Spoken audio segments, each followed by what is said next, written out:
Jeffrey Lionel Dahmer, a name that has become synonymous with horror and revulsion. The name itself sends chills down the spines of countless Americans, evoking a visceral reaction of fear and disbelief.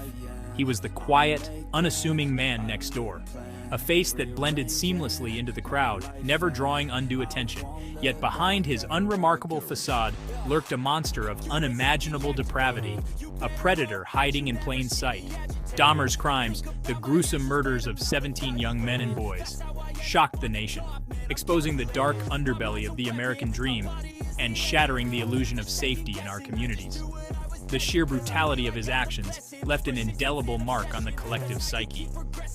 Dahmer's case transcended the typical serial killer narrative, becoming a symbol of the hidden dangers that can lurk within our society.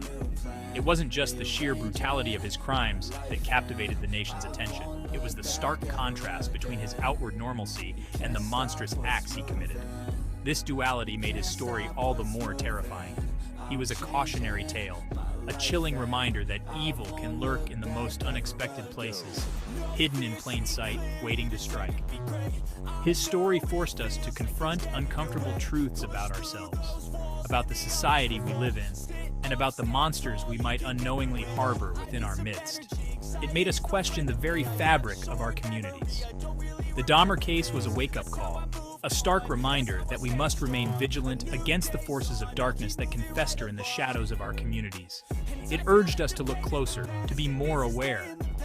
But perhaps the most unsettling aspect of Dahmer's case was the realization that his crimes were not solely the product of individual pathology. They were a mirror reflecting societal failures.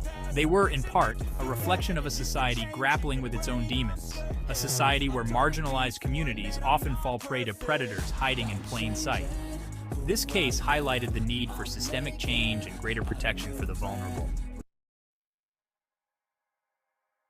To understand the monster Dahmer eventually became, we must first delve into the shadows of his past.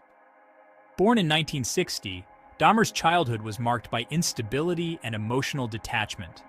His parents' tumultuous relationship, riddled with arguments and resentment, created a volatile environment for a young boy already struggling to find his place in the world. Some experts believe that Dahmer's fascination with death began in childhood, possibly triggered by witnessing his father, a chemist, dissolve animal bones.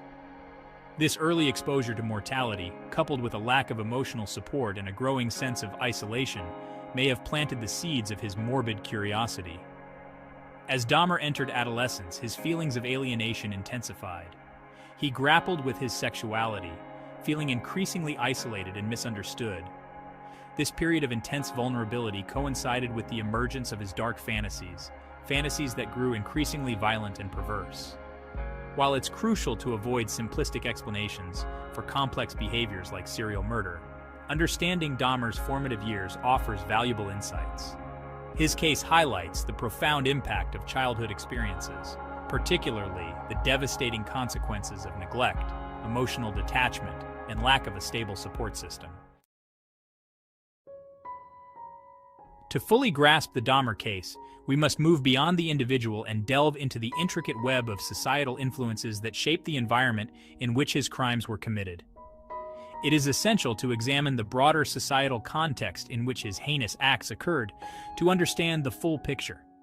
The 1970s and 1980s were a time of significant social and economic upheaval in America, marked by rapid changes and growing tensions.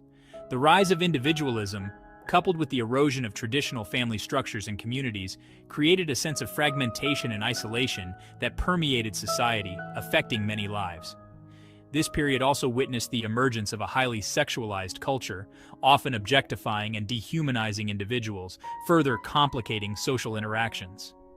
For someone like Dahmer, struggling with his own sexuality and harboring deep-seated feelings of inadequacy, this cultural climate likely fueled his distorted perceptions of intimacy and control, exacerbating his inner turmoil. Furthermore, Dahmer's victims, predominantly young men and boys of color, were often marginalized and overlooked by society, making them more vulnerable. Their disappearances, tragically, didn't elicit the same level of concern or urgency as those from more affluent backgrounds, highlighting a stark disparity. This societal blind spot, this implicit bias, allowed Dahmer to operate undetected for far too long, slipping through the cracks of a flawed system. His case serves as a stark reminder of the systemic inequalities and prejudices that persist in our society, often rendering certain communities more vulnerable to violence and exploitation, and demanding our attention. Understanding these broader societal factors is crucial to comprehending the complex interplay between individual pathology and the environments that can nurture and enable it, providing a more holistic view of such tragic events. Dahmer's reign of terror stretched over 13 years, a chilling testament to the systemic failures and missed opportunities that allowed him to operate undetected for so long. His actions were not just a series of isolated incidents, but a reflection of deeper societal issues. His ability to blend into society, coupled with the vulnerabilities of his victims, created a perfect storm for tragedy. These victims, often overlooked and marginalized, were easy targets for someone like Dahmer. The Milwaukee police had several encounters with Dahmer and his victims, yet each time he managed to evade capture. This repeated failure to apprehend him speaks volumes about the inefficiencies within the system. In 1978, he was even apprehended after assaulting a 13-year-old boy, but was released with a slap on the wrist. This leniency was a grave mistake that had dire consequences. This failure to recognize the warning signs, to connect the dots, allowed a monster to roam free, claiming more innocent lives. Each missed opportunity was a chance to prevent further tragedy. Dahmer's case exposed the inherent biases within the criminal justice system. These biases often determine who receives justice and who does not. The fact that many of his victims were young men of color, often marginalized and lacking in social capital, undoubtedly played a role in the authorities' negligence. Their lives were deemed less valuable by a prejudiced system. Their disappearances simply didn't register with the same urgency as those from more privileged backgrounds. This disparity in attention is a glaring example of societal inequality. This case serves as a stark reminder that justice is not always blind. It is often swayed by societal biases and prejudices.